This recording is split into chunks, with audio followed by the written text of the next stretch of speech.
Texas! He's a 10. I choose this family.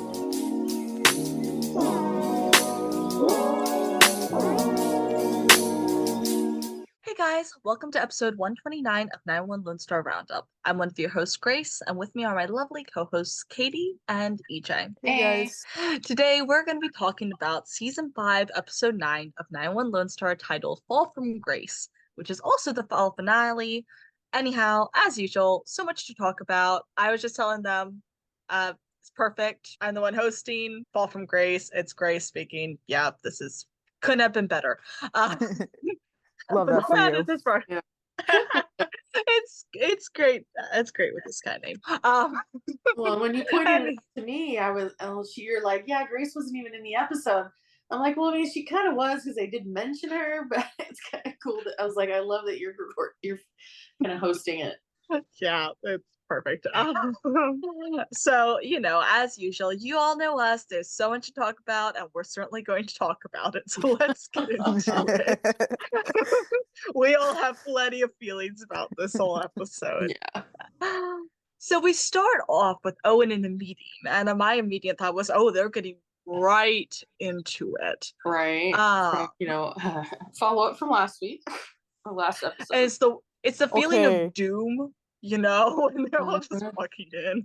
Oh my god, the last episode though, I don't know why, I don't know what it is, but the last episode feels like it was like a month ago. Right. It does. Is I anyone don't else just know. having serious issues with time? Yeah. Yeah. The concept of time? Because, I agree. It feels like so long ago. So Owen's waiting, long conference room.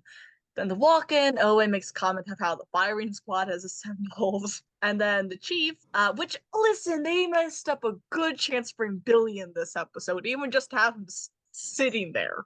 Yep.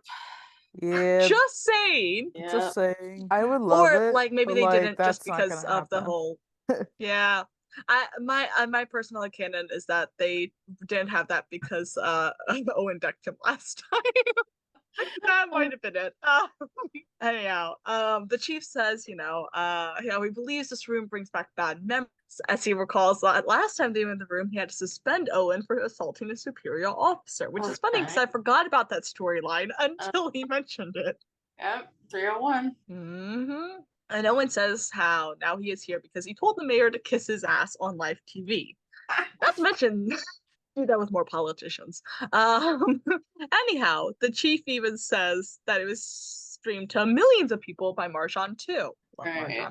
Marjan. But he says, we're not here to debate that. And Owen's like, just to mete out punishment. And he says that he's going to fight for his first responders and that if any of them had guts, they would be on the same side of the table that he is. And I was like, good on you. Go on. Go Owen. And then Owen notices that one of the people has an FDNY patch. He's like, why do you have an FDNY patch? And he's questioning it. And she's just like, because I'm FDNY. I'm like, well, clearly that's not the question at Spain. It's kind of like, Anyhow. you can't just go out and get like these very professional looking patches. So like, why do you think I'm wearing one? I understand the reaction, but I'm like, Right. you know. Well, yeah. It's Getting serious pilot flashbacks here, by the way. Like, Same. That's what I was gonna say. I was like, oh, this is definitely like, when they came in to talk to him, because I was trying to remember back to who was there, and I was like, it definitely was not any of them, but I was like, wow, this is like calling back to episode 101, and which I'm not surprised given what they're gonna bring up next. But still, it's like, oh. The chief tells Owen that this is a sensitive matter. Owen's like, what's going on here? And she introduces herself by saying that her name is Krista Triola, and she is a liaison with the with the New York Fire Commissioner's office. And I was like, Triola? I worked with Vinny Triola. And Krista says that Vinny was her father. And she goes on to say that they all saw Owen standing up for his brothers and sisters down here. And she says that that's the next fight they need from their next fire chief. So they want Owen to go back to New York and become the next fire chief, which is a major position. Like, That's biggest the top fire firefighter in New York. Yep. kind of in the country, honestly. Like, Yeah, and that's pretty. literally the biggest fire department in the. Yeah. Well, New York City is like huge. People don't realize how huge it is. Like over like 3 million people live Yeah. there. I think it's honestly Mhm. even way more than that. Like it's huge. Yeah. Well, yeah, because there's a lot of boroughs 8 and million neighborhoods. people. Yeah, there's, like, I knew it was eh. more than 3 million, but I was like that's why I'm like, it's much higher than that, but like I know it's more than this. Right. Well, I genuinely had to check and make sure that I was looking at like part of the state rather than just a city. yeah. So Well, and I think because New York, oftentimes in cities, once they start like a certain area starts getting bigger, they break off and they're their own little city. And that's not something that really New York did. They have boroughs and neighborhoods, and so all of the neighborhoods have New York Fire Department Yeah. buildings instead they're of affiliated. a little neighborhood fire department. So Mhm. yeah, it's one of the hugest, and I think it's awesome. And this definitely, you're right, it gives vibes of 101 totally, which I think is what they wanted. Right. And Yeah, in it's more definitely a ways throwback. than not, and in a lot of different ways. Like not even just with this aspect. There's so many aspects in this episode that remind me of the pilot. Yeah. For sure. So I really agree with that. So Owen's like, next fire chief, and then he asked about the previous fire chief. I don't remember the name off the top of my head. And Chris says that he hasn't said this yet, but he's retiring. But they want Owen to be the fire chief. So he has some pretty big decisions ahead of him. Mm-hmm. So we suddenly get a flashback of Gabriel getting shot, and I was like, I was not prepared. Jump No. scare. That was not on my Just- bingo card this year. I guess it makes sense, like thematically speaking, but I was Yeah. still like, no. The Jump second I scare. saw his face, I was like, no, but Oh my god, like literally I was like every time we see him and like in that one episode when they had Carlos had the file of him friggin' laying on the table, like them doing his autopsy, I was like a freaking my God. trauma. Oh my god. they just keep. I love how they really like establish Gabriel as such a character that like we mourn him outside of just it being Carlos's dad that got killed. We're like, no, Gabriel. Like they Ugh. are good with I that. loved him so much. Yes, I As miss we him. all did. R.I.P. Yeah, I So really much. I do. miss him. And Carlos is getting flashbacks, not just of Gabriel, but also his conversation with Nestor Grimes, which was the informant from last episode. Remembering that Grimes had said that it was Campbell that Gabriel thought it was the rat. And then we're jumped back to the present, predictably, by Campbell knocking on his window. And Carlos says, boy, I do agree with one thing that gets said later. He needs to work on his poker face. He is so expressive. But Carlos is like, what? And he's like, easy, man. You want to go grab breakfast before shift? And Carlos is like, no, I have to do morning. Campbell offers him to, bring him something back, and Carlos says he's good. So Campbell, he walks off, and then the chief gets there, and Carlos asks if they can talk, saying it's important, and the chief is like, can't wait. I had to have my first cup of coffee, and Carlos is like, I can't wait. I wasn't sure whether he was going to go straight to Bridges or like try and sleuth out on his own. Yeah. But I mean, he I was did like, that enough on his own. I feel like now he actually has to take action Yeah. and stuff if he actually wants there to be like something done. Right. Well, and he doesn't True, have but he was kind of access to some of the higher up computer systems that a supervisor would have. Right. true, and Campbell is higher up than he is, so yeah, that's fair. But still, I wasn't sure what was happening there. So they go to they're sitting together, and Carlos shows him everything that he found, like all these CIs that were found dead from various different gangs, mafia, cartels, all that, all informants that got killed, and in pretty brutal ways too. And Carlos said that Nestor told him this, and Chief is like, well, why didn't you say anything in the hospital? And Carlos said it because it was the thing that Nestor told him was that it was a ranger, and that's what Bridges was like, well, why didn't you say something? It's like because Nestor said it was Campbell. Yeah. And the chief was like, Sam Campbell? the guy who's been my right hand for the past 7 years and a military hero to boot, that's Sam Campbell. Yeah. And Carlos says yes. Bridges tells Carlos he's off his rocker, that Nestor was a liar and a criminal, and they couldn't trust his word even on his damn deathbed. And Carlos saying that he doesn't say they should be, but all these CI's names are listed on investigation platforms, and Bridges confirms, that's true. And if Carlos is right, Campbell would have logged in to view classified details of each case, even ones that he had no official reason to, just before each of these CIs died. So Bridges like, you know what you're accusing him of, betraying every principle that the Ranger Star stands for. Carlos understands, but he plans to accuse him of much more than that. Carlos thinks his father figured out it was him and Campbell killed him for it. Bridges are like, all right, fine, I'll look into it. And he tells Carlos to get in a few minutes before him and to work on his poker face, which is truly the most solid advice Bridges gives him at any given point. Right. Yeah. So then we skip ahead. We're with Tommy. She's at chemo. Nancy and TK are both there, which, of course we love seeing that. They're asking Tommy if she's chilly, and she's like, I'm fine. And it's just like, oh, Totally good from TK Maelstrom. from season 1. Oh my gosh, Yeah. yes. Except it's both of them now.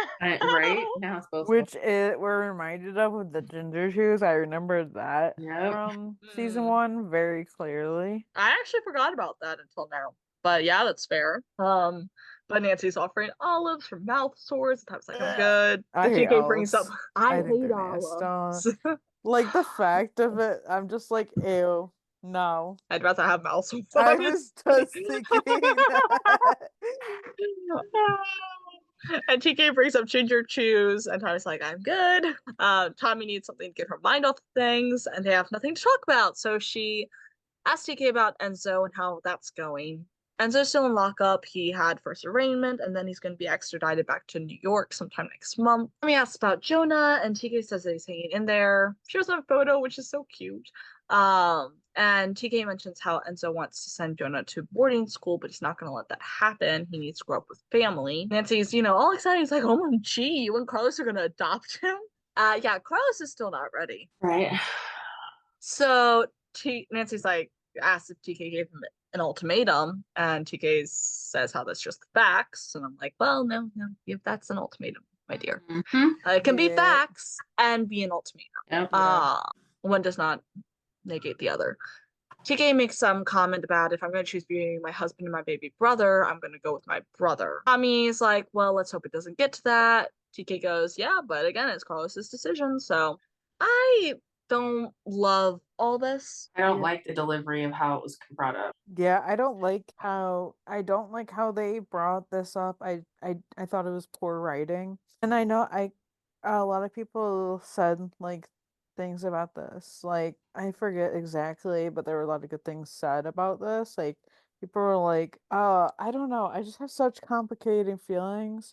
Like I get the frustration, but I also don't understand. It's kind of like one of those things where I feel like a lot, if people don't want kids or if they're not ready for kids, there's always this immense pressure that is put on them.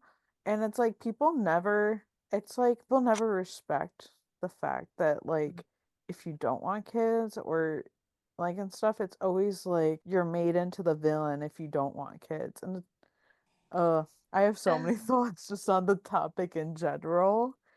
Like I mean, I also think like not just not wanting kids, but not sure if you're being ready for kids.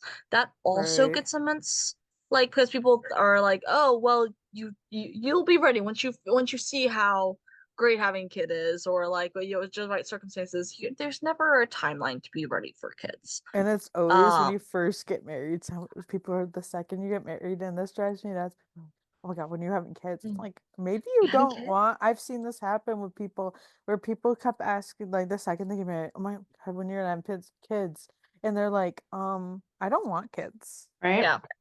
And then people are like, "Oh my gosh!" and they're like, oh, you'll change your Because mind. obviously No. everyone's only purpose in life is to procreate. Yeah. No, here's the thing. I'm not even going to say one is more important than the other, as far as husband versus sibling, because also we don't know if Jonah has other options other than just the boarding school in TK. Like we don't know any of that, but I Yeah. assume probably not. Yeah. but like I'm not saying it's not a valid dilemma. I thought TK was very out of character in this. I thought he was written very out of character. Um, just shrugging Yeah. off Carlos so much. It was way too callous. Yeah. I didn't like, and also like not I didn't like how that read as like his commitment to his own marriage. Like it was very laissez-faire. Yeah. He Marriage does not work like that. That's Right. like one of the main things I no. saw put out there. If People if are you're like, if you're able to approach the topic of your own marriage not working out with that much like I don't care attitude, then get your ass back in therapy before you drag that kid into that. Right. Like, and this is not what we wanted for Tarlos. I'm just gonna say, like, I'm not loving this. yeah, Yeah, I think the delivery was really tough and really rough, and I think the writing was a little poor choices on that side. But I also TK was a little. This is an extenuating circumstance. This is something that TK never had thought would ever happen. You know, he had a completely different vision for their lives, and I think at the time when he made that commitment to Carlos that he would be okay if they had never had kids and if Carlos was never ready, that was never a consideration that, Enzo would get into some legal trouble and end up in jail for, 20 years or whatever. Yeah. So when it came to the point that there was these extenuating circumstances and this change, I think TK should have approached it a little differently than just assuming that Carlos would be super supportive of it. But I also feel like TK flippantly just saying like, well, if I have to choose between, my husband and my, brother, I'm going to choose my brother. And I'm like, wow, that's not the TK from the last, 3 seasons. From the entire show. Like, Yeah. yeah, Well, very at first TK was a little hesitant because he didn't really know. But yeah, for most of the series, he's been like Carlos is his person, and to just act like that, that's just not TK. But I can also imagine that TK is still really reeling from the shock of all that happening with Enzo. absolutely. So I he's think not fully in his own right mind either. yeah, I he's think what I frustrated. wanted I think you know what I think what I wanted, and I get why they didn't do this because this is a shortened season and this is the last season. Yeah. But I wanted this to not be in this episode. I Yeah. wanted this to be in its own episode and not being lumped in with Carlos finally solving his dad's murder, all of that. It needed its own episode. It needed better handling, better care, better discussions, because we're never shown the discussions that take place after this. Right. I don't love how this was handled. And I think it's not just a writing choice, but also a time choice. So Right. Yeah. is this something And I'm gonna absolutely like grouse about till the end of the season, depending on how the next season, couple episodes go? Not likely, but it is something that annoyed me. I'm like, this is not yeah, very TK. yeah. And I mean, the topic was brought up in like I believe the last episode, but like I don't know. I understand what they were doing, like storyline direction. Like they were kind of putting it in Carlos's court, but I'm also like the wording was just like we already mentioned was just like super like weird and just like totally not something I would anticipate TK like saying in my mind. Yeah. Again, we needed another episode for this. Yeah. I would have even taken our very end scene and had that be in a different episode where this was dealt with because I do like the lines that we got, and we'll get to that later. But I'm not thrilled with this. This is probably my biggest gripe of the entire episode, though. Like I liked this episode a lot, but this is my biggest gripe with it. Yeah. Let's keep going through the episode though. So we go back. Carlos is at work. Campbell asks for a favor. He asks him to file some paperwork for a case, and Carlos is like, "Are you going somewhere?" And Campbell says he has a personal thing. So this is weird. I honestly thought he was running right then and there. Yeah. I thought he was running. My brain was not there yet, but I was like, where the hell are you going on a random Tuesday? And honestly, my brain goes like that Yeah. in a later scene, which I'll mention again. But I was just like, what?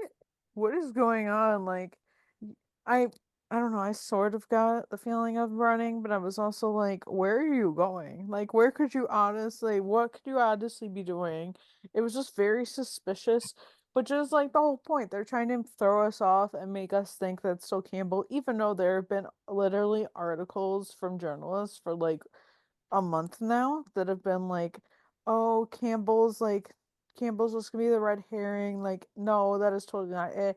Not to mention the fans have been saying that for like they're like if it's gonna be a Ranger, it's not gonna be like Yeah. Campbell because they're gonna be like partners. It's gonna be like somebody else if that's what they're going with. So like the fans have been saying. Here's the thing. I agree with that, but also, this wasn't. I sometimes have to question that, like these storylines aren't just for the fans. Like, yes, narratively, we know this. Like, we can follow that this is red herring, but this is a storyline for Carlos to be figuring out. He does not have the same information that we do, or the Well, same yeah, time that to be too. speculating it that we do. So even if we get it, I think this is perfect sense to have it playing out. Like, I don't think anyone except maybe the general audience who maybe is only following along very casually is supposed to be fooled. But like, it's not necessarily done for shock value, I think. Yeah. Well, Maybe very casually, but not really. well, yeah, they're just trying to throw you off in general. Because I think I even if you're mean, not paying attention to the details, it's pretty obvious with the outcome. but even then, like, even I've been saying who it actually was for ever since like we were getting hold of the storyline. And even then, I still had a couple doubts throughout this episode on, well, how right am I?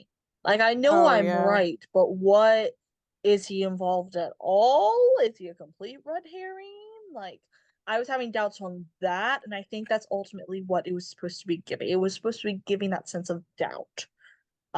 Even if you still knew what was going to happen. At least that's my opinion. That's how I watched. That's how I interpreted the show. But everyone experiences these things differently. But yeah, it was kind of weird. And when he actually was leaving for it, and so secretively, like I also find it weird that he had to leave so secretively for that too. I don't know. Carlos is weirded out by it. It looks sketchy. Mm. So, but he agrees to do it. And he leaves, and Bridges calls Carlos into his office and asks if he's okay. And Carlos asks if he's okay, and Bridges is like, "No, son, I'm 100 miles from okay." Campbell accessed all of these files of CIs before they died. Carlos thinks he's still in the parking lot and how they should go get him, but Bridges says they're gonna have to wait for the search warrant, then they'll go to his house and search it.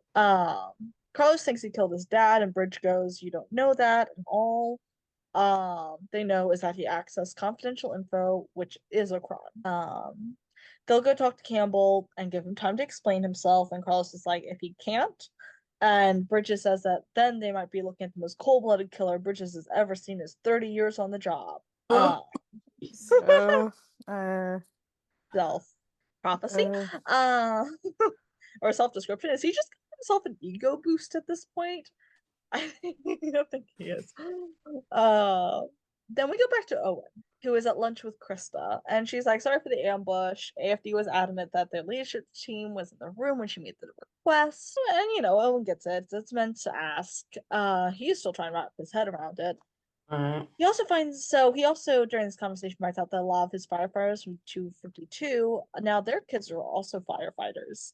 The chief that was mentioned, he's not he's not retiring, he's resigning. Um, a lot of firehouses are closing because things have been harder since the pandemic. Salaries being cut, firehouses are closing. And they've talked about who pulled them out of their mess, and Owen's name came up a bunch. Um, Owen's honored to hear that, but he has a firehouse. Krista's like, yeah, a firehouse that is thriving. Owen says his son's here, he couldn't just leave. She mentions browning up with a picture of brown growing growing. up. I was like, what does that mean?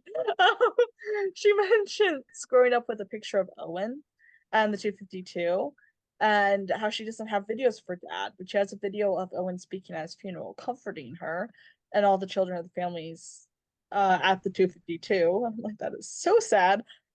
she knows that Owen has people that depend on him down here. It's not fair to put them all on Owen, but she asks who needs Owen more. Obviously, he's got a lot to be thinking about. Well, and I think, as we've seen, she's right that the 126 is thriving. They've gone through a lot. They've got a lieutenant now. They got a great team. And of all the times, this might be a good time for Owen to think about next steps. I don't think Owen ever thought he'd ever leave New York, but he did. Yeah. And it seemed to work out. And I know we talked about, and I think I had thrown out that I kind of foresaw that maybe TK and Carlos would end up in New York. And I know we had talked about the drugs and stuff, maybe not the best place for TK. So I think TK and Owen will be, but I think somehow Owen will end up back in New York no matter what his choice is. For sure. Yeah, I'm like He did even bring up 50-50 his- on it. Yeah, he even brought up his owning his horse. I love it. Yeah, in a later scene, I Yeah. think. I'm a horse owner. Yeah. I'm a horse owner. Thunder really is his second child now. Right. You also have a Bernese Mountain Dog. How is he gonna feel? Yeah, where's Right? Where Buttercup? is Buttercup? He may enjoy the snow though. I was about to say he True. probably would. So Carlos and Bridget shows up at Sam's house. He tells Carlos, he looks like he has fire in his belly, and he has the same look that Gabriel would get. Which, fair enough.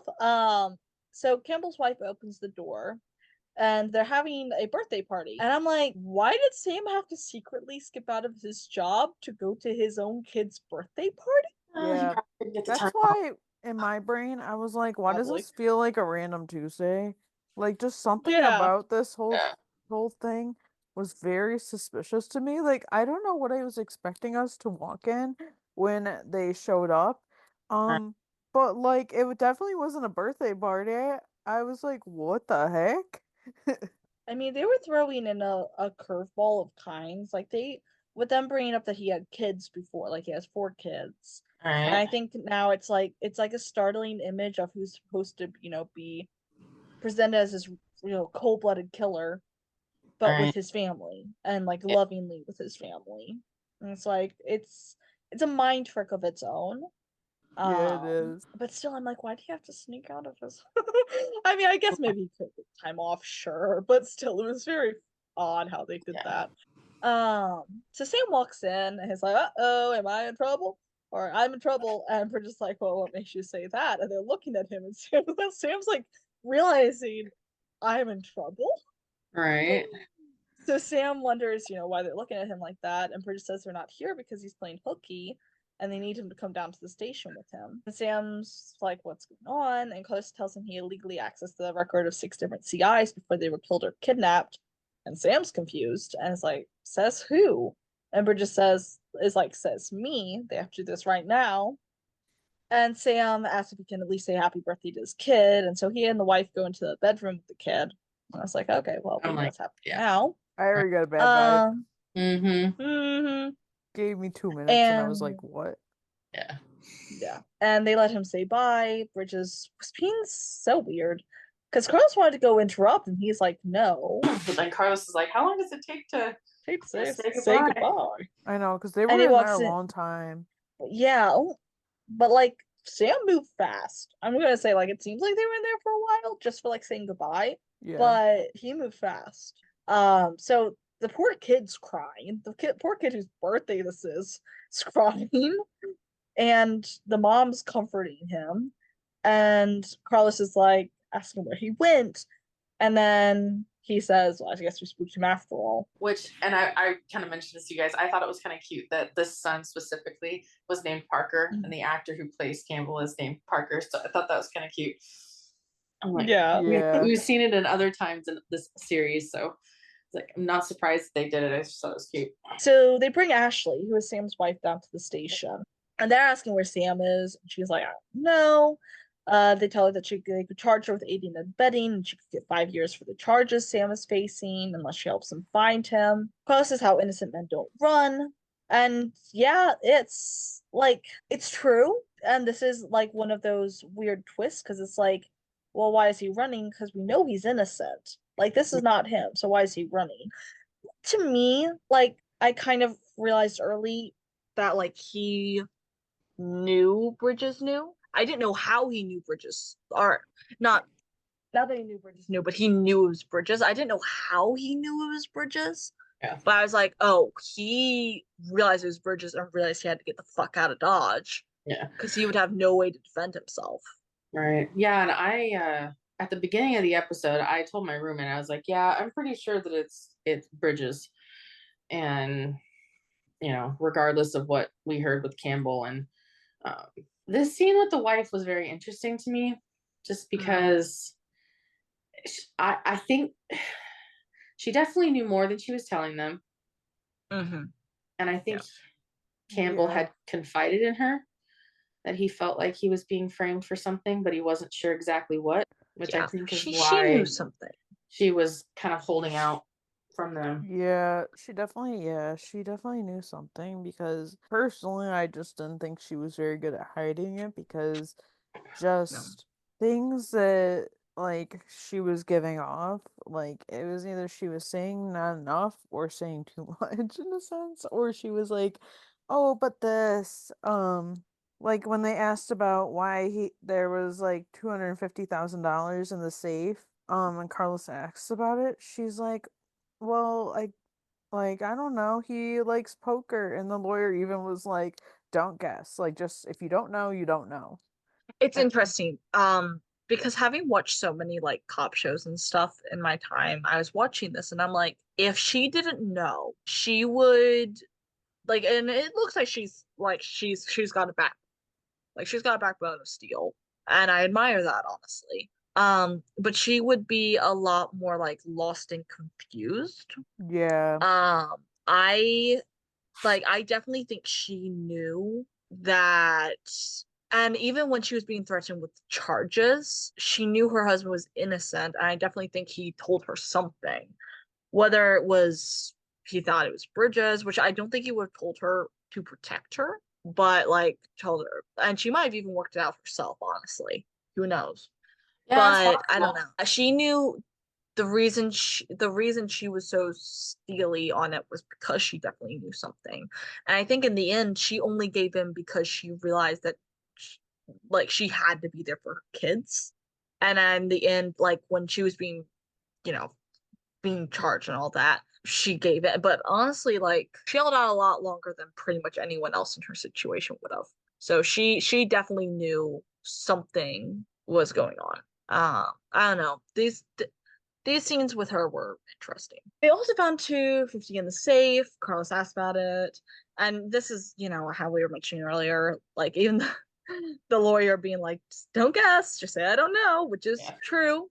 There's no guesswork in this kind of thing. Right. Well, and you don't want to incriminate someone by saying I think, or they might have. It's just generally like, And I think statements like I think aren't proof. They aren't evidence. So honestly, yeah, that's true. And she shouldn't say more than that. And she's refusing to tell them where he is, so they arrest her. Then we skip over to the 126. We have Owen in his office. And just like you forgot, they have to do deep cleaning because the battalion commander is coming to inspect, like they have their cleaning inspection. And just like, oh yeah, no, I forgot. Just like, oh, I can go back tonight, and I was like, well, I will make you do that. Just like, yeah, you can. I'm the probie. I'm like, okay. Then Owen's like, he mentions how he needs his best friend more than his probie, and I was like, oh my gosh. Yeah, I love that. Yeah. And Owen, asks if Judd's okay because he's looking a little rough, and he's like, oh yeah, I'm fine. Just got a case of the cruds. And then Judd asks what's going on with him. And asks about his meeting with the fire chief, and Owen says it wasn't just chief and mentions Krista. Then he shows Judd a photo of the 252, says how it's her father, and Judd thinks that they want him to come back to the NYC to run the 252 again. And and Owen's like, the whole department. And Judd's like, wait, you would be fire chief of New York City? Yeah. He's in so much awe. He's like, holy cow. Right? And obviously that's going to change everything. And Owen says that last night he was in NYC, he went to the memorial pool and left them all a note saying he would always be there for him. And we got footage that we got in the pilot of him being at the memorial, but we got extra footage too, um, of him putting a note at the memorial. And he left the note says that he would always be there for them and their families as long as he was here. And Owen says, he feels that Bill is due. Yeah, my cousin's brother-in-law is on there. It's on Really? memorial. Yeah, he was a firefighter that died at 9/11 in the towers. And so it was seeing that and seeing the flashbacks from season 1 was pretty cool. Like, I knew that they filmed more, so it was just really cool that they actually like did something with it and didn't just like let it land on the editing floor and never to be seen again. Yeah, Yeah. definitely. Well, I was wondering if they went back and refilmed like more footage, or if that was always, clips that they had. Because if they happened to film like the right amount of clips, because obviously they weren't planning this ending back then. Like if they had like the right sort of clips and were able to link that in, that's great. But I was wondering if they had managed to film again recently to link that in. I don't know which one it was. I don't know what they did or didn't film. So I feel like I it was mean, probably originally in there because it would have been expensive to go back there just to film this True. one scene. I mean, they did film it for one scene before, but Well, but that was also during. Yes, but also like they filmed other scenes in New York because they started filming in New York. Yeah.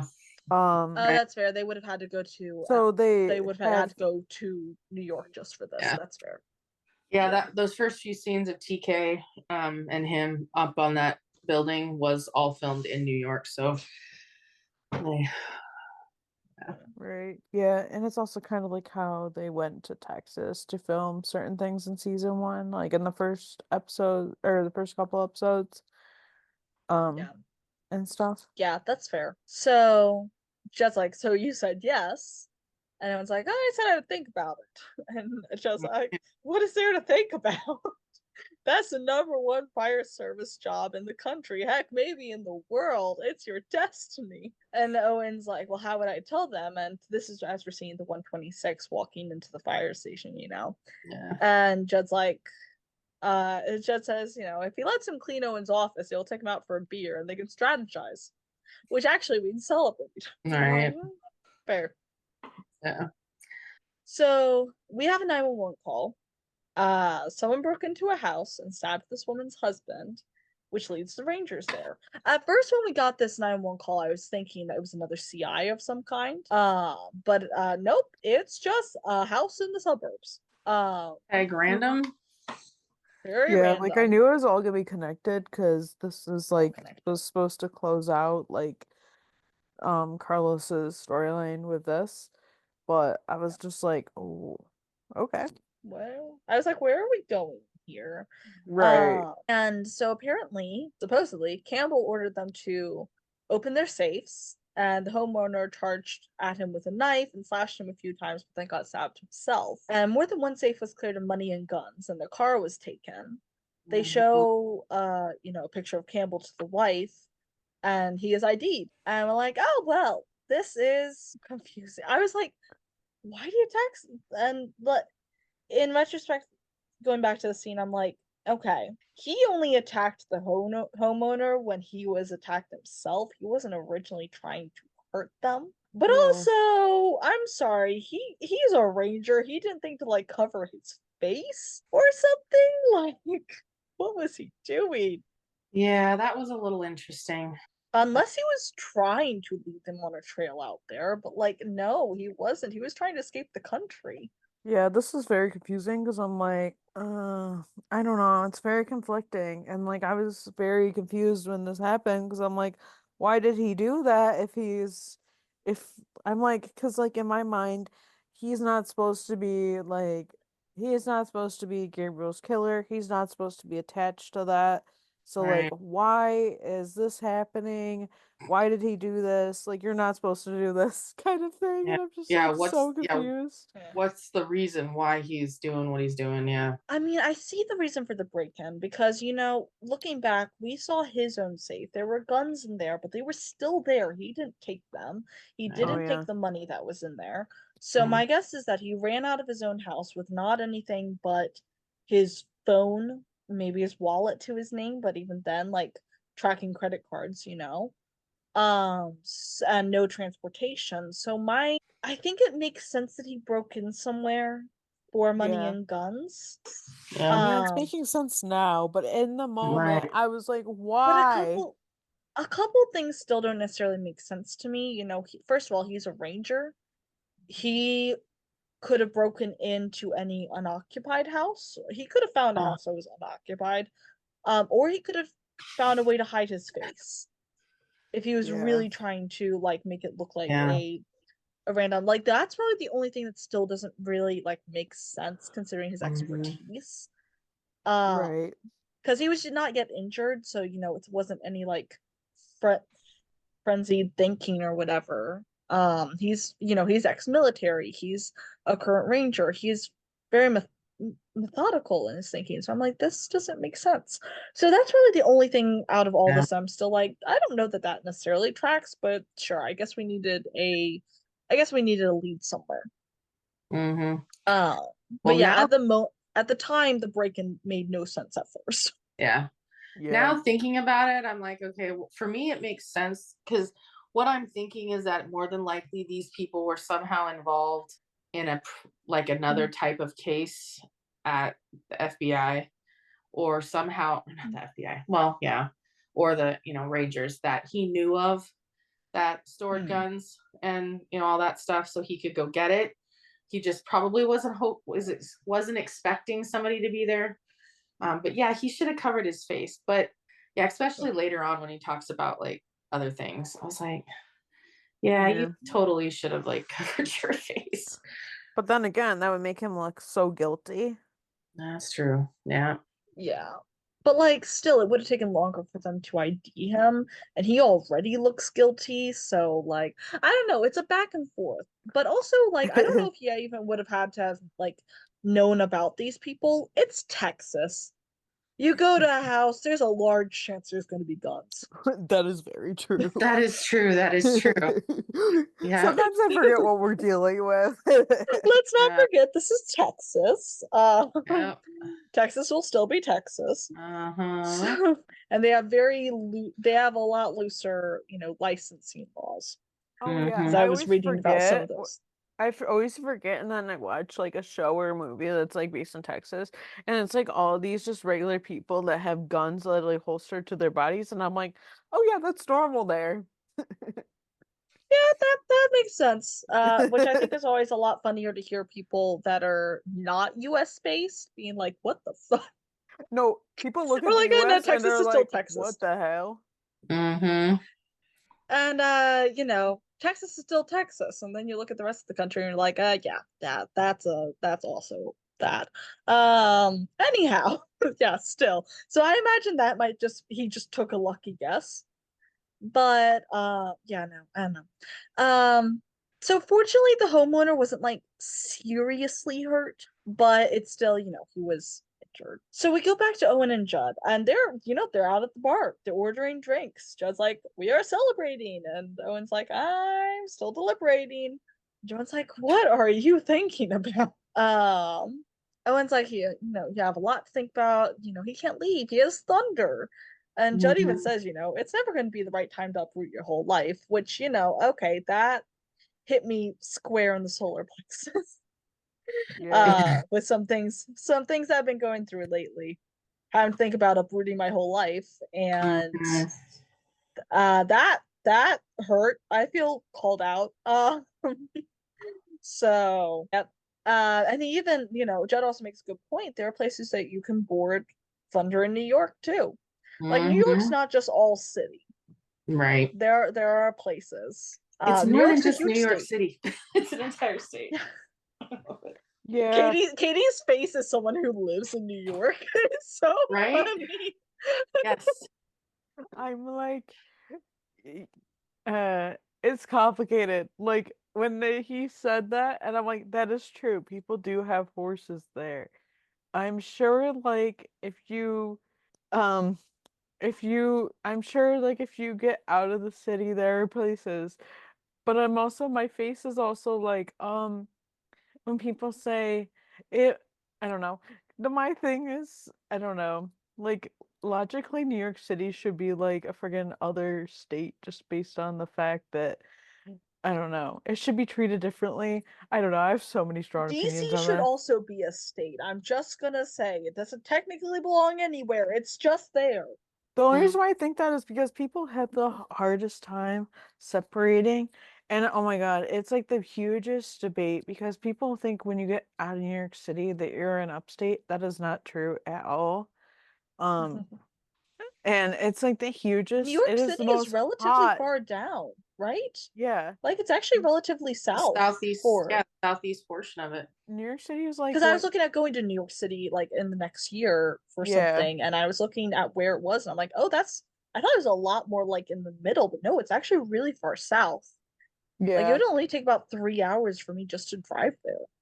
Yeah. So like I live in like central and stuff. Mhm. And then New York City would be considered downstate. And then um like then northern would be like upstate, but also like where I live can be considered upstate and central. It kind of depends how you look at it.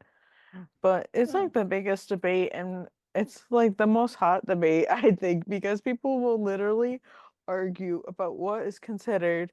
And I'm just like, it is funny. Like, I will laugh about it, but I'm just like, sometimes when people say things, I'm like, you friggin' idiot. Not in this Yeah. instance, but I'm just saying in general. Mm. Yeah. No, I agree. Well, it's kind of like, every state has their association. Maryland's uh Crabs, Chesapeake Bay, and DC. And Baltimore. Can't forget Baltimore. I think those are our main associations with anyone outside of the general tri-state area. So, yeah, New York City got a lot more to it. Um, but just, look what we got going on.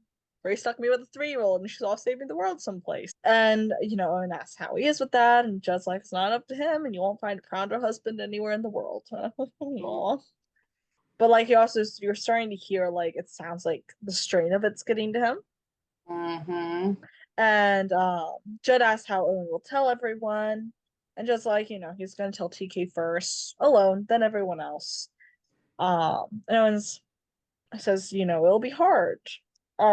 And just like, it'll be hard, you picking your replacement for yourself. And that's what I was thinking. I was like, you Right? just got finished with Lieutenant. Yeah. And Judd's, and Owen's like, yeah, no kidding, I'm still recovering from the lieutenant race. And, Judd saying how he doesn't envy Owen, that's one hell of a tough decision. And just like, Right. you got Paul, you got Marshawn, you even got young Mateo. And Owen's like, well, you forgot someone. And just like, what? And Owen's like, well, it's you. And just like me, I'm your probie. No one goes from probie to captain. And Owen makes a good point. He's like, well, no one ever went from lieutenant to probie either. That's a fair Right? point. Yeah. Mhm. And Owen knew from the day that he took the job, he was just keeping the seat warm. The job belongs to Judd. He was meant to run it, the firehouse. And just like, I'll drink to that. Which I think is an interesting callback to Pilot as well, because Judd felt like Mm-hmm. he got slighted, like he should have been Yeah. the person elected to run it. So Right. it's interesting watching this now and seeing how far we've come. Right. And Billy too, Um, because Billy was out when like the 120 that stuff happened with the 126. And so like he felt like he should have got the job and then Owen got it. So there's a lot of things there. Mm-hmm. oh, for sure. Which Billy's already found his place, but Judd, he's definitely, yeah. I can maybe see like, we were having all these discussions with Lieutenant as well. Like Paul and Mahjong, they're not ready for captaincy yet. Yeah. Though I think they would make good ones in their own time. And Mateo's definitely not ready to be captain yet. He could maybe start looking at lieutenant. but he's definitely not ready to be a captain yet. So I don't know. It's like Judd's not only the best option, he's also the most logical option, like out of all of them. Also, He's got he's the one for the side. experience. Yeah, he has the most experience, and even though he's only really a probie off of a technicality, Right? so True. so like It's not like he was demoted because he did something wrong. He had to take time. Yeah. right, exactly. Yeah. So but then we go back. We're back with Bridges and Carlos, and they're showing Ashley the security footage of Sam fleeing the house he robbed. You even got his face in the security I know. and they're telling her that he stabbed this homeowner, and she was taken aback. And I'm guessing, I was thinking about this. I'm thinking that Sam probably told her something like, "Don't believe what they tell you about me. Like I've not done anything. I will explain everything to you. Just don't tell them where I'm going." Right. And Yeah. so her seeing evidence that he did do something and her not having answers as to what's going on, I think Mhm. that's what ultimately shook her, because she couldn't rationalize Yeah. the fact that as far as she could tell, he had done something. And she asks, will the homeowner make it? And Bridges was like, the homeowner, yeah, he's gonna make it by the grace of God. And Carlos tells Ashley that he warned her this would happen, which he did. Bridges says that he thinks he might have a chance to turn this all around, and he asks her where Sam could be. If she helps them, then they will drop all charges against her. Which she's again facing down betraying her husband or not getting to be with her kids. Right. So I honestly I did not envy her in this whole situation No. whatsoever. So she mentions that he's going to Mexico, just past the border. An old informant of Sam's has a vacation. Was it an informant? I thought it was an army buddy. He was an army buddy. Oh, was it? That's what I thought. So an old army buddy of Sam's has a vacation home there. And it's not used much. It's 600 miles away. Sam has a head start, so Bridget says they better get going. Then we go back to Owen, and Owen's bringing a very drunk Judd home. And it's this scene was very hilarious the second time Yeah. around, because that's when I was really paying attention to Mhm. all the details, and I was like, oh, this is hilarious. Right. It was so funny. Owen goes to the kitchen to get Judd water because he's gone to bed, shoes and all. Yeah. He like the Which way is he so- slams on the bed, like body slams practically. Right. Even Owen's like, whoa. I was just surprised to see Owen being the one that could I don't know if it became an out drink Judd situation or like Or that he Judd kept just simply ordering shots. Oh my god, yeah, No, he so, did. it's so funny to see the New Yorker guiding the drunk Texan to bed. Drunk Texan. It was so funny. Yeah. And Owen goes to the kitchen to get Judd water, and he's met with the kitchen, beer bottles, empty liquor bottles. Like, this place is a mess. Mhm. And you see Owen realizing, Judd's missing Grace more than he's letting on. He's struggling a lot more than he's letting on. Yeah. And Owen's like, "Oh, Judd." Well, because Judd has been doing his best to hide that, keep that under wraps, because he didn't want people to be worrying about him. But Owen, being the one who kind of dealt with TK, has quite a bit of experience nailing down and figuring those things out. So I'm not surprised that Owen was the one, and I really liked this scene. I feel bad for Judd, but they did kind of allude to it at TK's birthday party when he was drinking kind of off in the corner. Oh yeah, I forgot about that. I kind of forgot about that. Yeah, it's rough. So the Rangers, we are with the Rangers. They're at the border, and they're talking about how they believe Sam was wounded. He'll be trying to sneak across the border. And they're like, remember, Ranger Campbell is an expert at evasive maneuvers, and he's more than comfortable roughing it. And someone else says that each red line on their map that they have represents a cut through used by coyotes and cartels. Say cartels. um, the heaviest traffic usually goes through the lower lying trails across the Rio Grande.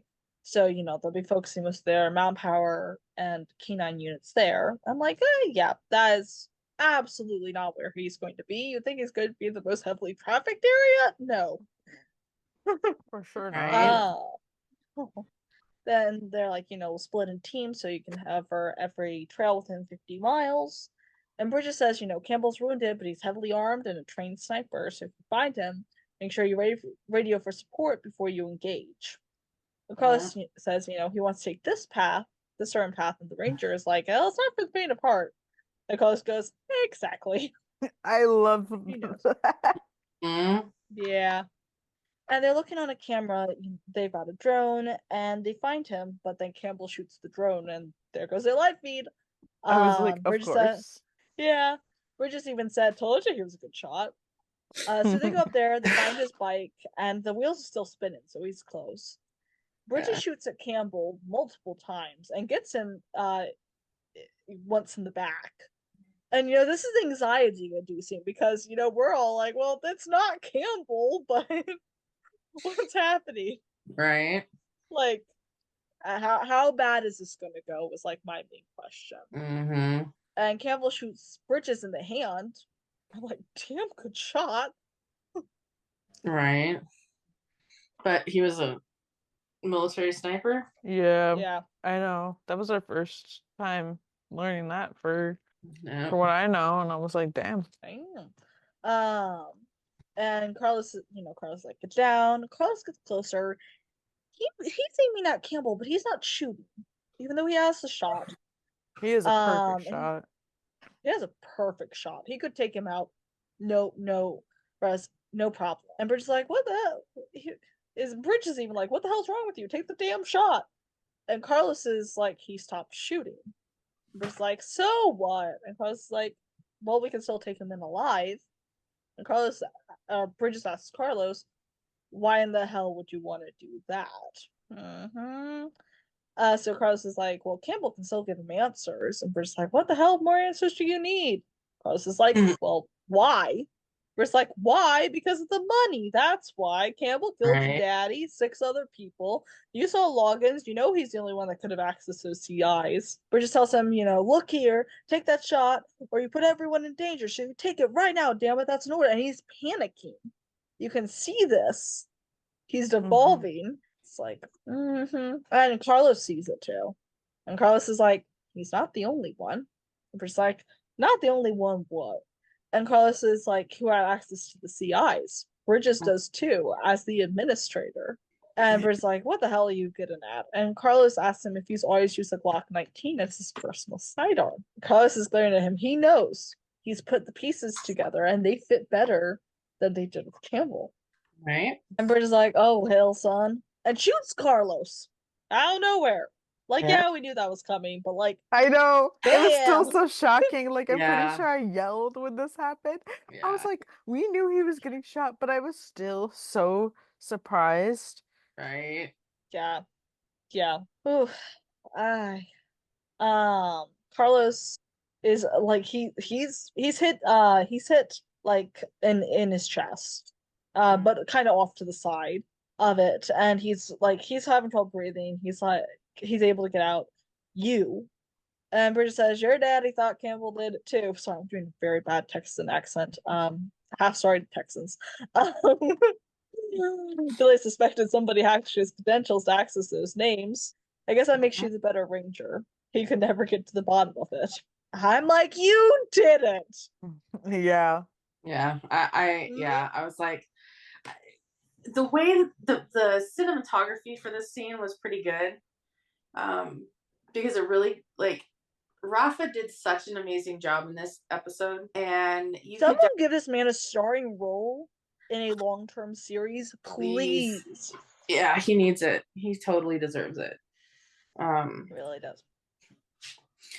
But yeah, I feel like the cinematography really helped kind of tell the story too, not just with the script.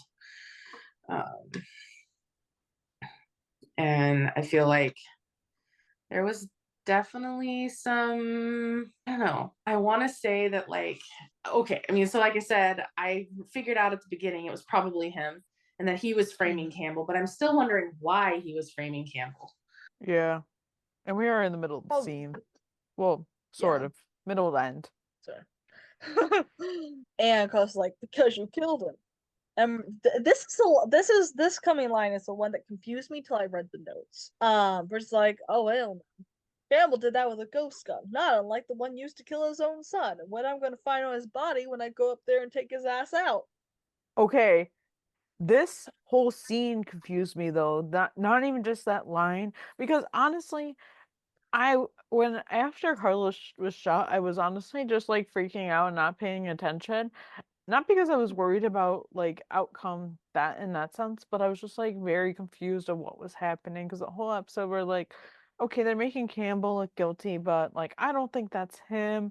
But like also like, is it gonna be Bridges or what? And then also all these lines are being thrown out here in this scene, and I am literally Buck in that meme where he's like, wait.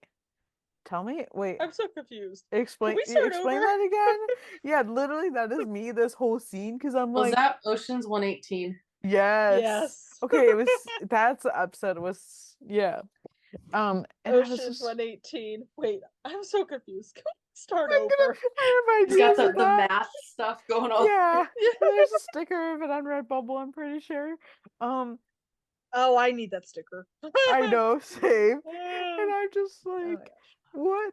I'm very confused. Like, please, somebody explain this to me. Honestly, I think after the first watch through of me watching this, and also when you watch live, it's just like, you have the commercial breaks to be thinking of all these things too, so that doesn't help. Mhm.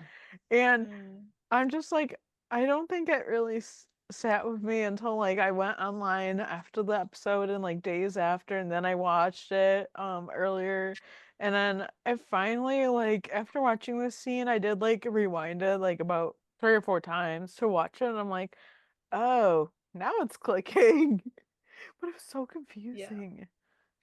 In this one, I actually followed the scene like pretty well. First, I've only watched it once. Mhm. So I followed it pretty well. It was just this line that confused me. And it was because I couldn't tell if they suddenly were throwing out there that Campbell was assisting Bridges. Hmm. That was my main thing. I was like, wait, what do you mean? I realized now that he was basically saying he was going to shoot Campbell and plant him with the gun Mhm. to frame him. But at first I was like, what do you mean ghost gun? Like I know what a ghost gun is, so I was like, what do you mean a ghost gun?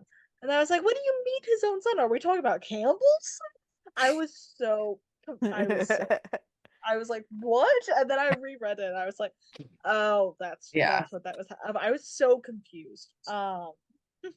And Carlos is he's starting to have labored breathing, and Bridget's like, well, you know something? I really do feel sorry for ruining your wedding. And I'm like, well, you know what? He's a lot of things, but he's not homophobic, I guess. I was like, I don't know. I would like to argue that it's homophobic that he like took Gabriel out before ruined the the damn wedding. Like, are you freaking Actually, kidding you know me? what? You're right. Top tier homophobia.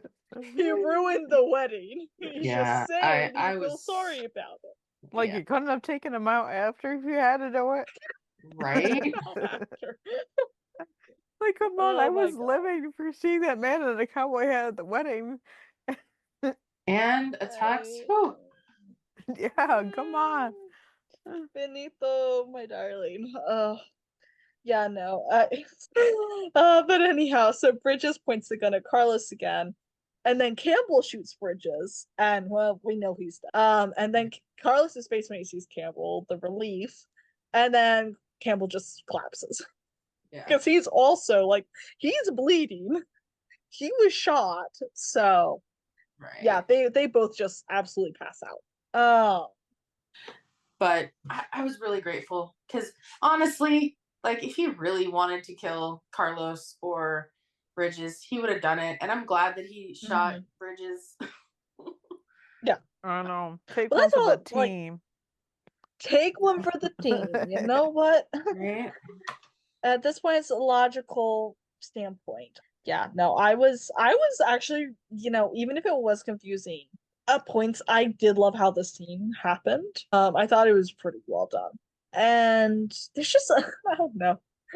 Bridges does such a good job of being like the like grandfatherly figure that it's kind of like finding out your grandfather is actually the head of the mafia and sends presents to people. Oh yeah. That was that's what that felt like. Right? I say like I found out that my grandfather is head of mafia and sends horse heads to people. That is not in fact a personal experience I've had, but I feel like that's how that would feel. Mm-hmm. Yeah. It's like, Uh, aw, I thought you could barely get up in the morning. Not to be ageist, just trying to be extreme. Right. Oh gosh. I'm really glad though that they made it. They did follow through and make Campbell just the red herring instead of like an accessory or the actual bad guy. Because they could have thrown a twist and had him be the actual bad guy, like make it Right. look like he was a red herring and then make him actually the bad guy. But I'm I glad liked that him the entire yeah. time, so I was like, no, don't make him the bad guy. Yeah. I'm glad Well, they didn't. And also I think I don't know. If they want potential of sometime in the future using these characters again in whatever that capacity it I want is. a knockoff show with Sam and Carlos. Okay, like I don't know I if it's this think sequel.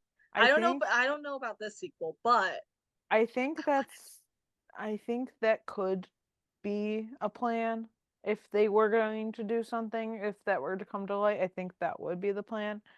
It would be something I would be interested in for sure, it especially is. the Ranger storylines we've gotten this season have been so good. So just imagine a whole show Mhm. with that. That'd be so amazing. Like I have so many thoughts and I definitely will I feel like at some point I'll probably post about like what I would want if they were to do like an actual spinoff of Lone Star. Mhm. Because I do have thoughts. Yeah. yeah. Yeah. I think it was. Now Oh. no, sorry, go on. Oh. No. Yeah. I think. Well, 'cause I think we've talked about this a little bit in other episodes, but just there's not that many series that have ever really touched on the Texas Rangers, except Walker Texas Ranger and Walker. So I think it would be kind of cool if they could come up with some sort of like spin-off with Carlos and Campbell, but I don't know, we'll see. All I know is that right now I have a burning desire to watch the 60s series, The Lone Ranger. The OG. Not any of these movies that came later, but the Right. OG. That I have a burning desire to do that. So then we go, we're back at Judd's. Owen is at Judd's. Judd comes out, he is hungover. He looks like shit. Um, and so Owen cleaned Judd's place up. He wanted to look good for when Charlie gets home. And Owen's like, well, how long's this been going on? And just like, I'd let my cleaning lady go. And just like, you gotta shoot me over a couple bags of trash. And Owen has to tell Judd there are 5 handles of booze in the bag, not to mention Owen doesn't know how many beer bottles. Yeah. And Owen said he believed Judd when he said he was coming down with something, but Owen's like, Judd was hungover. And Judd says yes. And Owen asks him if he was drunk at work, and Judd says never. Um, and Owen asks how long. And Judd says, I guess since right after Grace left, from the day he met her, she's been his center, like the center of his life, but now he doesn't have a center. And Owen says, he's worried about Judd, and Judd's like, don't be, gonna get back on the track, starting today, cold turkey. And Owen's like, I heard that one before. I'm like, yeah, you are talking to the father of an addict. I know I was Right. watching that and I literally said that out loud. I'm like, Judd, Owen is very seasoned and that kind of thing. He knows. Yeah. And He's there, not Which, no, like, buying I was it. kind I of already glad to heard that. Oh yeah, I was for kind of sure. glad to see, like, again, we're getting pilot vibes here, because of like him helping out TK when he Mhm. relapsed, but instead he's helping uh Judd with a growing alcohol problem. Right, yeah, and there's something that comes up in this scene that like also kind of reminds me of that. Mm-hmm. So Judd says, he's serious and he just hit a rough patch. And Owen's like, it's been 5 months. And Judd says he sees the issue and he says, step towards solving the problem. He's like, I'll finish cleaning up. And Judd knows that Owen probably has stuff to do to get ready for New York. And Owen's like, well, I'm not going to New York. He didn't accept the offer. He called them this morning. And Judd's like, well, call them back and tell them you changed your mind. It's the best job opportunity he's going to get. It's not going to wait around forever. And Owen's like, I'd rather lose a job than his best friend. I was like, oh. Aww. Yeah. Like And just the fact that like Owen's like, oh, I'm not going to New York. That's like literally kind of like in the pilot when Owen and TK get to, or Owen like tells TK that like oh, we're going to Texas, and I remember TK being like I don't want to go on vacation. And Owen's like, we're not going on vacation, we're moving there. And then they get there, and basically Owen's like, my only thing that I need to do is to keep you alive. That's kind of like what Owen's doing now with Judd. Yeah. Yeah. Owen likes having a mission and a problem to fix. And something to solve. And I think, TK's been doing great. So he's not had to worry about that for a while. He was ready to go, tackle new problems and solve more issues in New York. But now, he sees Judd going down such a path, and he's like, we're not doing that. And not to mention, a lot of first responders struggle with substance abuse. So, it's definitely been something he's seen before, even just outside of TK. Yeah. So Judd doesn't know what to say to that. I'm like, fair, what do you answer to that? And Owen's like, you don't have to say anything, but you do have to shower because you have a meeting to get to. I'm like, okay, he ain't wasting time. Good on him. Yeah. I know, that was interesting because like I know there was something said about like, oh, Judd's demons, and I remember posting about it, and one of my mutuals was like, what demons? And I'm like, honestly, I don't even know what to even guess at this point. Like, what is going on? Right.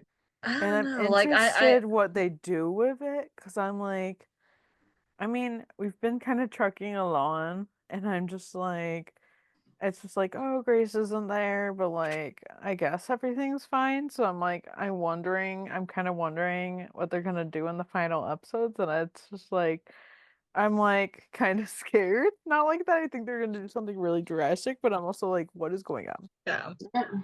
yeah. Honestly, wish we had more time to get into it.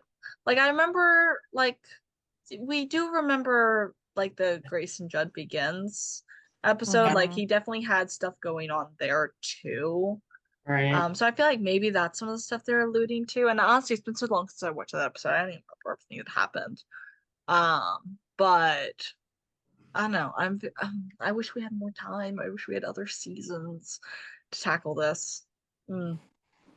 Yeah. It's a bummer for sure that we aren't going to get what, that kind of more questions and answers, but I hope that we can kind of get some more information throughout the next couple of episodes, when it comes back in January.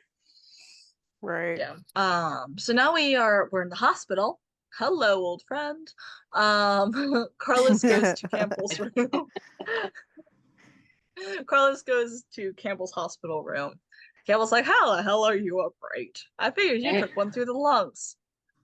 I'm like, yeah, but I think we were all like, Carlos, what are you doing out of bed? I think I was like, Carlos? And he's moving well, like he's not dragging himself out of bed. So it's like, hello? And Carlos like, oh, I thought so too, but the doctor said it bounced off his rib cage. And they, it went out the same way it came in. And Campbell's, he talks about how lucky Carlos is. And Campbell was a little less lucky. One of the bullets ruptured his spleen. But could have been worse. I think he mentioned, could have been worse, could have been a perforated colon or something. Yeah. Yeah, that would have sucked. You can do without a spleen. My best friend had his removed, so because it burst.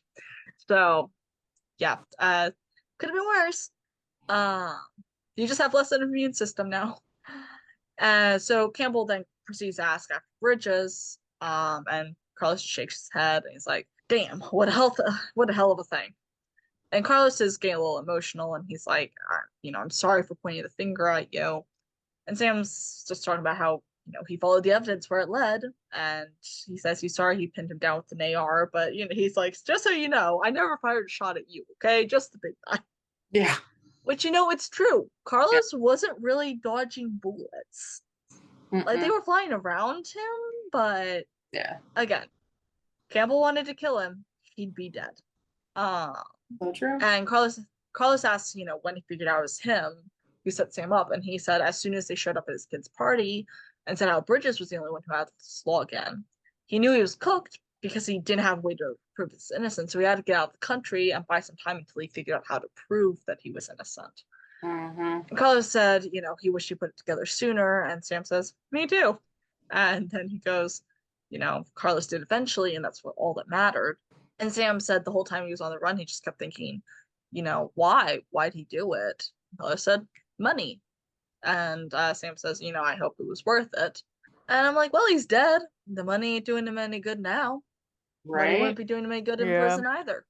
That still confuses me. I guess I don't know. I guess it confuses me not because I'm confused, but also I'm like, this is so. It's like me walking in a circle because I'm like, not because I'm confused, but like I am a little confused. I don't know. I guess I would have thought that like something bigger, there would have been a bigger motive, I guess is a good way to put it, for him killing Gabriel, and just the fact of like the motive they're putting is money, and I'm just like, okay, I get it. People literally get desperate over money, but I'm also like, oh, I don't know. I wanted more. I needed to know more because like this was a lot, and like this is Well, six people. he didn't kill Gabriel for money. He killed Gabriel to save his own ass because Gabriel was starting Well, to catch oh on. yeah. Because Gabriel told Nestor that he thought it was Campbell, but then he started realizing that it wasn't Campbell. Right. And he didn't have time to tell Nestor that before Bridges took him out. Yeah. So, but like I don't know. I wish they went a little deeper in depth with like, sure, money, but from where? Right. Where was he getting said money? Were the cartels paying him to Yeah. get like the informant information? Were they like who was, where's the money coming from? Is maybe what I'm thinking. And maybe I'm missing something super obvious here, so y'all can let me know. But like, I'm like, where's said money? I know. Yeah, it still confuses me a little bit because I'm like, I don't know. I guess I don't know. And I don't even know if this is what their plan with the storyline was the whole time, or if if we had more time, if there would have been like a different outcome. Yeah. It feels like it got changed somewhere, and not in a way that reflects badly on how it turned out, but it does feel like it got changed somewhere. It's still a good outcome, but I don't know. Like, Absolutely. I feel like they could, like, if we had more time, we probably would have got something different just because they would have had more time to build something up. With the exception of Gabriel dying, obviously, like I enjoyed the storyline. I think it was a good storyline and held a lot of growth for Carlos. Yeah. But yeah, I just my best guess with the money had to bribes. Yeah. That was probably it. But yeah, I don't know. I wish they'd had the time to explain things a little bit more. Like, I love mysteries. I love mysteries. I love murder mysteries. But Yeah. as far as explanations of murder mysteries go, this is a little on the slim side. But you know what? It's okay. It's not huge. It's not detrimental to the outcome of what happened. So I'll take it. But I'm nosy. I want to know what happened. And Carlos, speaking of nosy, Carlos goes, "Speaking of, what were you doing with 250K in cash?" And Sam's like, "Oh, we all got in my safe, didn't ya?" And he's like, "Oh, baby, I'm really good at poker." Yeah.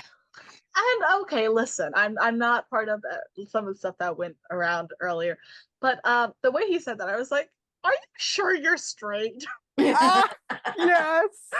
Yes, I love it. No, because like Like, I honestly, in the beginning of the season when we first met him, I know we had this conversation. I'm like, I don't know, I just picture him with a husband at home. We all kind of, and then when he said he had a wife, I was just like, oh, okay. here's the thing, like it's the duality of I love that they're having like a presumably straight character, um, that's like not made to be very like who's also rather side character that's not made to be like so straight, if that makes sense, like so much so that he Oh doesn't yeah, I have agree. personality. So Mhm. I love that, he's got a little bit of sass to him, like he jokes with his partner and like he's presented as straight, like that's fine. I don't want to say that everyone who was like that, oh my god, they're all definitely gay, but but there were Mhm. this is one of the kinds where I'm like, are you sure? But at the same time, like I also, he and his family are very cute. So it's the duality of being like, are you sure? But also he's cute with his family. And you can tell he and his wife Yeah. love each other very much. So Yeah. but in this scene in particular, I was like, okay. Anyhow, so Sam asks about the homeowner and because tells him he'll be okay. It was just a flesh wound. And thereabouts, you have Sam's family coming in. We see the rest of his kids, and his wife Ashley a little frosty towards Carlos, but I don't necessarily blame her. No, I don't blame Like she was her. put in a bad situation Yeah. by all of this. Well, and I can understand why she's upset too. Her husband's being, framed for this, and Carlos is going along with it, and so she hasn't quite figured out all the specifics yet of Carlos and Campbell, and I'm sure I'm sure she will warm up to Carlos once Campbell has a chance to really talk to her. Explain Yeah. what, because I don't know how much she even knows what really happened. Too, like how much has gotten explained. Right. Yeah, and also like she probably feels a little guilty, like ultimately she was the person who said where her husband was, and now her husband's in the hospital bed, even if Yeah. things did wind up turning out. So maybe she's mad because she felt like she betrayed him and was put in a position where she couldn't not. Right. um so I'm not condemning her for being frosty towards him. I probably would be too if I was in that situation.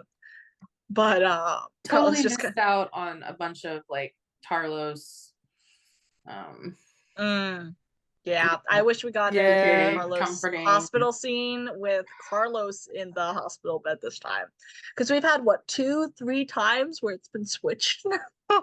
I know, like this is At only the least second two. time that Carlos has gotten hurt, and I was like, please, this is me before the upset. I'm like, please, can we please get that angst where like I'm like, I don't know where they're at, but like, um, can we please get like TK running to the hospital room and Carlos is in the bed and like just get that like cute angst and like that Yes. just like scene? We needed that. Like I could have lived without the end part of this scene just for the fact that we could have squeezed in Yeah. that. Yeah. Even like Carlos Agreed. walking out the room and TK like running down the hall. Oh, I have Yeah. ideas. There might mean there I might need to write a fanfic With because Right. Scenes. TK fussing around his room like, "Where's Carlos? Why isn't he not here?" yeah. Oh yeah, man, that needs to be out there. I know. Um, so then we get the final scene. We Oh, get I love this. this was so hard. I did not Um, have reliving Gabriel's death on my bingo card. But I still mm, love this scene I because he's loved at his it it, was so grave. but good. I It I was was just watched it like so slowly 4 times. crying. Oh, it I was was so too. I still watched Rafa. it. I don't think I. Oh gosh, I'm a heartless bastard. I don't think I cried, but I was emotional, like listening to this and watching Rafa. Like Rafa blew this entire thing out of the park. I'm watching, him crying. I think I almost started crying when he was like, "You're my Mhm. dad." We'll get to that Right. anyway. Because we're gonna go through the whole speech. So Yes, we should. Would you expect Carlos is anything standing else? naturally. Carlos is at Gabriel's grave, and he's saying, in the news, they say Ranger Bridges died a hero. The Rangers haven't released any details yet, so no one really knows who he is or what he did. Not even mom. And then he's like, I'm on my way to tell her now, so wish me luck. Last night I woke up in a panic because the pit that's been there since you died, it was still there. I thought that if I figure out who did this, it would make the pain better, but it's worse because now all I have to focus on is just how much I miss you. Mhm. It's like the last piece of you I had is gone. TK says that's not true. He showed me a photo he took the day before you died. I haven't been able to look at it since. He says that you live on in me, that he sees you every day, that he sees you in me every day as a husband, as a ranger, but that doesn't do you justice because you are so much more than that.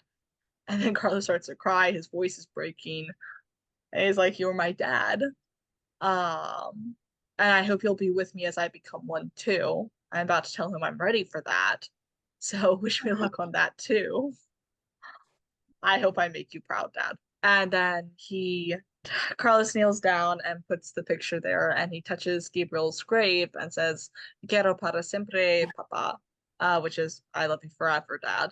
And I'm like, "Oh well, take my heart, Ugly why don't crying. you?" I know. I was a little proud of myself because when he said that, I was like, I'm pretty sure it means I love you forever, Dad. So I was like, let me make sure I'm right. Yeah. And I was like, oh, okay. Yeah. Yeah, I mean, yeah, I think it is right, but it is also my so as someone who has learned some parts of Spanish, like me interpreting the words themselves, it like taking each word, it doesn't translate to that. It's Well, according to yeah. I am not a native Spanish speaker, so keep this in mind. But te quiero is yeah, if I first thought it translated to I want you forever. But because So quiero is want, yeah. but So in Spanish, te quiero is usually the familial phrase to say I love you, whereas te amo is I love you to like like a romantic relationship. That's what I learned in Spanish. So the that's fair. te quiero para siempre, papa is definitely I love you forever, dad. Which Yeah, I mean, like ugly crying through this whole thing. I think my roommate is like, "Do you need a absolutely. tissue?" And I was like, "I have a box right here." I So good. thought that like how they talked, like how Carlos talked about grief was actually really well done. Talking about the Mhm. pit still being there. Yeah. Uh, and yeah, that just tore my heart out listening to.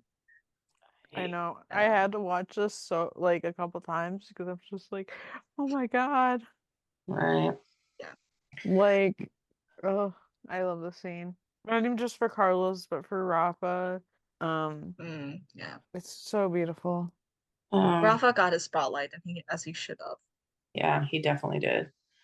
I I wish I, I wish we would have gotten a hospital scene, but if we didn't get a hospital scene, I really wish we would have gotten more of them at the end.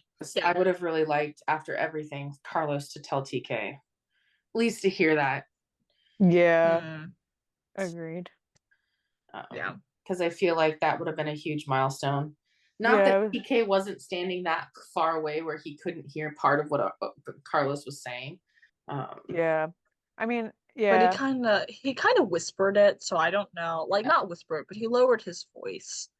well, True. So yeah, yeah. Like, it's because like TK was there, like for like moral support as a husband, but like he's not so up close where he hears the whole thing. I'm sure he can hear like somewhat of words, but like this is Carlos's moment to like hmm yeah. obviously this like is like it's good for him moving forward to be able to do this and This is the stuff. first time he's had something that's the first time he's had just grief rather Yeah. than Yeah. grief and anger, grief and purpose grief that like because now he knows what happened, and like it's true, it doesn't just go away. And yeah, it's a very accurate description of grief. That Mhm. definitely that hurt. That hurt. But so he put that picture down there that he was talking about, and he walks away. So with TK, he pulls off his hat, he kisses TK's cheek, which was so cute. Um, and the photo on his grave was of Gabriel and Carlos from when he asked him to be his best man. I'll be real, I did not even look at the picture. Yeah. I don't think I've registered what it actually was. I think I was looking more at like the actual headstone itself than the actual picture. Yeah. So yeah, I didn't really see it, but I'll have to go back and rewatch that bit. Yeah. But it was just I think that's in the loft too. That one. I thought I he know went it's- to the house. I thought he went to the I thought he went to his parents' house to ask Gabriel. Yeah, it was. It was. I don't. Yeah, I don't know. Yeah, he did. That's But right. I mean, Okay. like as in You that meant like the picture, I picture think is is there. in the loft, like in a frame. But I know it's Oh, somewhere. gotcha. yeah, I think it is Hmm. there. yeah, it was a really good scene. I episode was really good. I'm kind of torn because we've got a lot coming still, and we only have a few episodes left. And I'm so curious how things are gonna like play out. But like this was a really good episode. Rafa shined brightly in this episode. And not that he hasn't in all the other ones, but I think we've wanted this for a long time for Carlos and Rafa to see, his growth as an actor.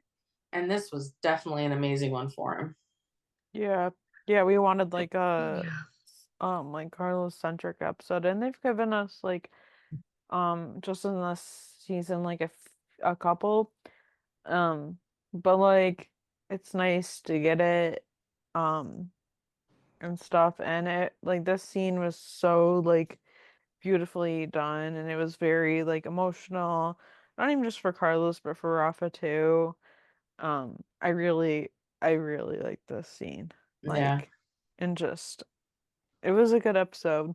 There were a few things in there where I was just like, um, but like I did like it, and I was honestly, I know we talked about this I think in the last episode, because I was like, oh, they'll probably like have like a cliffhanger over the holiday break, and then we'll get like whatever they're gonna do. But no, they give it to us in this whole episode, which I found out like I think shortly after we recorded the last episode, and I was like, oh, so we're getting the whole thing, and I was like, oh, Right. that'll be interesting. I mean, Yeah. I'm not mad about it. Like, it's good. But I'm also like, now that we know, and I'm like still in denial that we only have three left. Not even like I know on paper that we have three left, but I just don't. I'm not like myself go there yet. Um, I'm just not emotionally going there. Um, and I'm just like, ugh. And then like I'm just like, what's gonna happen in these episodes? I mean, I Right. know what I want to happen, and I know like where I want certain characters to be, what I might have, and possibly before the next episode we could possibly do like an episode on that. That'd be fun. But I'm just like, oh no. Right. Yeah. I can't believe fall finale, all this. Yeah, for pretty much all this part, I love this episode. I thought it was a good wrap up to the storyline with Gabriel's murder and the corruption within the Rangers. Mm-hmm. My only gripe was with TK, as we discussed earlier, and I still have a gripe that we didn't get more with that or better with that. Mm-hmm. I don't know. I kind of doubt we're going to see any more of this during the last three episodes, but I would love to see them back in couples counseling. Yeah. because they definitely need to talk about this. Oh, But other than that, like I love that we got some follow up with Tommy. I love that we had we're talking about Carlos and that whole storyline, but also Judd and Owen. We got bestieism. Uh we got the New York storyline. And I'm interested to see how we're gonna get to that point because we definitely think, he's gonna be there by the end of all this, but like how? yeah. What's the next steps? I'm very interested. They've set up the last three episodes really good. It's just Mm-hmm. last three episodes. I can't. Uh, Hard to believe we're here. but we've been here the entire time. Yeah, we have been, and I, as fans, and then I just think about the podcast and how much we've grown, and I mean, this is what 129 for episodes for us, and like, Yeah. it's amazing how far we've come, how far the show's come, and I really hope they wrap it up in a good way to, give us an option for the future. I I would like to see somehow if we, would maybe one of the characters join, move to LA and join the 118 or something different. Maybe definitely not, I don't think Judd would leave. Doesn't sound like Owen and, is leaving right now. Definitely not to LA anyway. Right. But, Yeah. Paul, Marjan, Mateo, and we'll talk about the promo because it's out of this world. I'll just say that. I know, and I gotta tell you about the comments that I've gotten off of it because they're funny. And honestly, I was just like, huh? When some people are commenting, oh, they're funny. Yeah, I did like this episode. I don't know. I don't know. It's almost in disbelief that well, that's okay. That's a wrap on this storyline. I'm interested to see I guess I'm just interested to see what else they're gonna give us for Carlos going forward. Obviously, we'll be moving forward with whatever TK and Carlos do with Jonah. Right. And I knew that Mhm. was going to be the outcome. Right. Um Mhm. and stuff. It was a little complicated getting here, but I Yeah. knew, like, especially in the beginning of this episode, that was going to be the outcome. And the end of the episode, and even Carlos said that weeks ago that like he can't think about being a father until he finds his father's killer. Yeah. Mhm. So it was very much out there. Mm-hmm. And I don't know. It's gonna be interesting to see what they do. So I guess Yeah. we'll see. Yeah. Any fan thoughts? I think there's only like one, but that's okay. Mhm. It's interesting. Depressing, sad, but good in the end because they're finally having a kid, and I'm like, yeah, it was an emotional one. I will agree with that. Mm-hmm. But there were other things in there. They do a pretty good job of like if something is going to be heavier, that they do put other things in there, so it's not like, oh my God, like this is just like the Right. darkest episode. I've definitely seen shows that are way darker, Yeah. Yeah. for sure. I guess while I'm at it, we could talk about the promo. Have had it. Grace, have you even seen it? Or are you? No. Grace is like no. When do I ever see them? No, I know. It would be a weird day. No, I'm just Listen, I asking think the one time that I have said that I watched the promos lately, y'all like, what? Right. Well, no, I was just asking because if you'd heard anything about what they're planning, but Oh no, I have not heard a bit. okay. Okay. So we have Oh Owens. wait, no, I know. I would like to preface. I knew exactly one thing about this. Okay. Yeah, I know one thing. Go on. Okay, so a promo. Owen says that he has an announcement, and and then he goes, "It's not the end of the world." And then all of a sudden, their phones are chiming off, and Judd reads, "Asteroid threat in 1 hour, heading towards Austin." And Owen goes, "Maybe it is the end of the world." Owen always freaking does that, where he says something. It's not the end of the world. Oh, here we go. Right. Never mind. I knew about the asteroids. I forgot that I I knew thought about the so. asteroids. Okay. Uh, Yeah, I I think I forgot about remember that. talking Completely about forgot. it because I had seen it maybe like a month ago or something. That that was going to be a storyline. Um, but anyways, our next episode is January 20th, and then we hear Wyatt say something about well, the asteroid could be in a million pieces, and then another dispatcher chimes in and says, or it becomes a statewide extinction event. And then we see Mhm. Carlos, or whatever, and then it's like the epic final episodes, and we see explosions. Judd slams something down, so it could be with whatever's going on with him. And then we see Marjan in the fire truck is like saying something about like, is anybody else getting end of day vibes? And then we see cars in traffic and people just running out of them in a panic. We see the asteroid, and then some news report you hear them say something like all of Austin is holding their breath. Then we see Tommy at home watching this all unravel.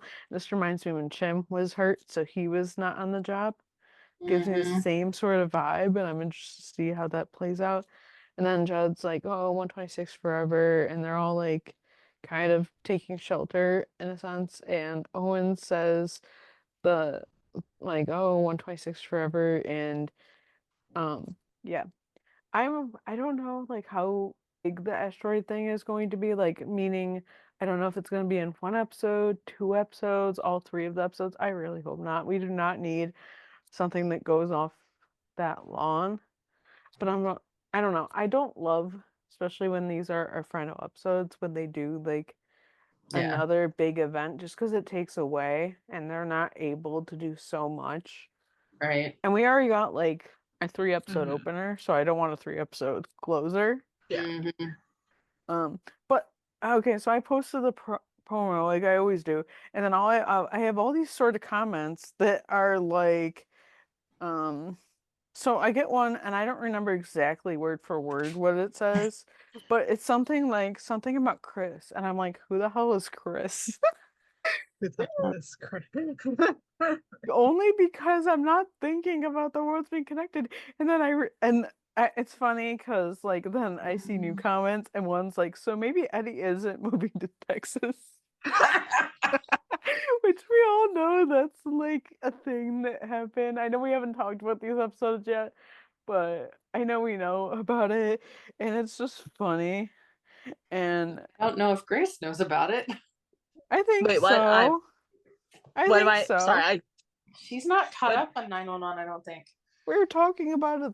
I know the spoilers. She Oh. knew it. We What were Eddie? talking about What? it. What Eddie moving to Texas? That Yeah. kind is that? Yeah, I know about that. I It's bullshit. remember. It's not gonna happen. But like, unless Ryan's leaving the show, then it might actually happen. But I Which I don't doubt think he that. is. it's bullshit. It's not gonna happen. But yeah, Eh. he's not moving to Texas after this. And then it's Please, like, I need a reference in 911 itself to this if that's how it might Yes. end up happening. Yeah. oh, I know they won't do that, but it'd be so funny if like, I mean, they have before. They mentioned the wildfires and stuff and the volcano. Well, even though that was kind of going into crossover, but still, they could. oh yeah, yeah, that was going to the crossover, so that was definitely planned. But I don't know. I'm just like, it is funny, and people are like, Chris, go home, buddy. But you also have to remember that El Paso is like so far west from Austin. It's like 8 It hours from is. Austin. We It's did the like- But look. like, We we did the don't. research. I've driven from Eastern Washington to Austin. Oh yeah. And yeah, it's a drive, and just in Texas is a drive. Like, trust me. I don't think Chris is totally in danger, but yes, I love the sentiment. Yeah, it was just funny because like I don't know if I was tired or I just wasn't connecting things, but I was like, who the heck is Chris? But like that's also because nowadays I don't find the shows very connected to each other. Like I feel Yeah. very disconnected, so I'm not Right. thinking about it.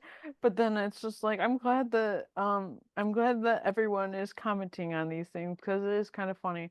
And somebody goes, "Well, if anybody's gonna stop the asteroid, it's gonna be Owen." And I'm like, oh God, don't tell me this is going to be like catastrophic and something's gonna happen. I don't know. I don't know, but I'm just like that was a little bit funny hearing that. I'm just like, "Oh, yeah, that is Chris is there." I don't yeah, and I also like I don't know how big the asteroid's going to be. Like could it actually Mm-hmm. spread? If anything, smoke would spread. Like when there was wildfires in like Canada, I'm like 6, 7 hours from there, and we had smoke coming down from that. Yeah. We Like that saw was that when, here. We saw that here yeah. in Mm-hmm. Maryland, Well, yeah, because you and figure it I'm goes very down. Yeah, that's kind of my thought on it, if anything. But I'm just like, I don't know. There, there was an asteroid in OG. It was, not to this level, but there was one. Oh, the meteor that went through the girl's Yeah, the stomach. And it meteor. Yeah. That's what it cauterized because was. it was so hot. Buck was so into it. Uh, And he's like, it was this is like, so cool. and that girl, like, she got her leg burnt or something, and they're just like, oh, don't mind him. He's become obsessed with natural disasters ever since he got caught in the tsunami. Yeah. And she's like, you wanted this natural disaster. Just look at my life. And I'm like, girl, Oh, I feel you. right. But unrealistically, this is what I want to happen. I want like that asteroid happening, and then like TK texting Buck or Buck texting TK or something. This is something they will never follow through with, but I just in my mind that's what I imagine. The things I would do to get one final crossover. Yeah, I know. I want freaking crossover. I always have. Mm, we could have had it all. Yeah. Um, yeah, I mean we were all pretty much knew that going into this, we knew that there was probably not going to be a crossover with 911 again, but it would have been nice to have something. Right. We knew that like after like I want to say after like season 5 or 6, because they literally said, "Oh, it's too hard to do crossovers anymore." Shows like hardly ever do crossovers anymore. It's not impossible on different networks, but Mm-hmm. it's harder to. Also, I forgot to mention this. It's just popped in my head, but the homeowner in this episode, the house that was used, Henning Karen's. Said that. I told my roommate, I was like, that's Hen and Karen's house. Okay, it's She's like, funny because people kept making videos about it online, and I was just like, I see it, but it's also like a night scene, so like it's hard to tell. But then it was confirmed that it was, and I was like, oh my God. They also did that with I can't remember. The dispatch center was also used for another scene, and it's just like this is the connection that they still use all the Fox slots. right. That's fair. Yeah. Which is nice. Yeah. Because they're still filming. There's 911 hasn't changed per se about the what do you call it? The lots and where they're filming. They just are airing on a different network. Right, yeah, because they have all this that they've had those sets built for years. Like they're not gonna Mm-hmm. switch it up for like any reason. But yeah, I'm so glad I remember that like the last minute. Yeah. Because that was I don't know. I think that's cool. Thank you guys so much for joining us and listening. Be sure to subscribe to the podcast wherever you get your podcasts, and be sure to check out our website at 911LSRoundup.com. You guys can also follow the podcast on our socials at 911LS Roundup on Facebook, Twitter, Instagram, TikTok, and Threads. As always, be sure to join our Discord server. The link will be in the description of this podcast and also on our website. You can follow me, Katie at Love Charles, on Instagram, TikTok, and Threads. You guys can follow me, Grace, at Running Ratha 911 on Instagram and Threads. I no longer have a Twitter. You can follow me, EJ, at EJ8302 on Instagram, Threads, TikTok, and pretty much everywhere. Bye. Bye.